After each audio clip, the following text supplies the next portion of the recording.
Hello বন্ধুরা, এই যে এখানে দেখতে পাচ্ছেন এই নাইটিটার আমি হাত লাগাবো, এটা উল্টো করে রেখেছি।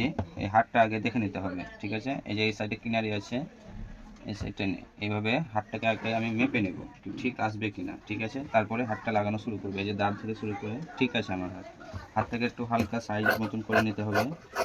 এই জায়গা থেকে করে নিলাম। যেহেতু কিনারি আছে তার জন্য আমি একবার পাল্টি মারবো। যারা একটু হাত বড় রাখতে চান এটা সেলাই না করলেও হবে। এই দেখেন, একবার সেলাই দিয়ে নেব। কেউ যদি ডবল সেলাই চাই ডবলও মারতে পারেন। এইভাবে মেরে নেওয়ার পরে আমি হাতটা কীভাবে লাগাচ্ছি দেখেন। এইভাবে লাগালে আপনার অনেকটা সুবিধা হবে। দেখতে পাচ্ছেন এই সেলাইটা মারা থাকে, এখানে খুলে নিয়েছি খুব সাবধানে, না তো কেটে যায়।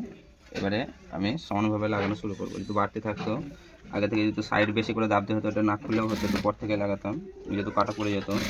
দেখেন, এই এক দাব ভিতরে রেখে এইভাবে সেলাই মেরে নেব। আপনি চাইলে ডবল সেলাই মারতে পারেন, কিন্তু একটা সেলাই মারলে হয়ে যাবে।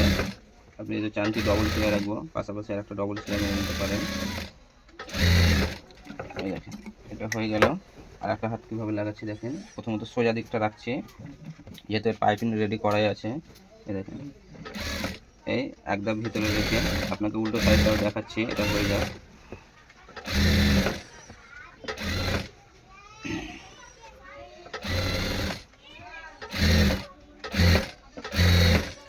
দেখেন, আপনি যদি চান ডবল সেলাই মারতে পারেন।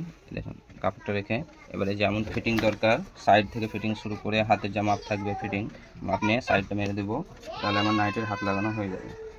এভাবে হাতের ফিটিংসটা যা থাকবে দেখে নেব। এখান থেকে দরকার আমার 12.5, দেখে নিলাম। আর যদি সাইড দাবার প্রয়োজন হয় সাইড দাববেন, এটা দাববো না আমি সাইড। আর যারা পাতলা হয় তাদের সাইড দেবে নিতে হয়। নিয়ে পুরো সেলাইটা মেরে নেব। পাশে একটা সেলাই মেরে রেখে দেব, যাতে হাত টাইট হলে পরে খুলে ঠিক করে নিতে পারে। এই ডবল মারা হয়ে গেল। আর এখান থেকে আর একটা পাশ দিয়ে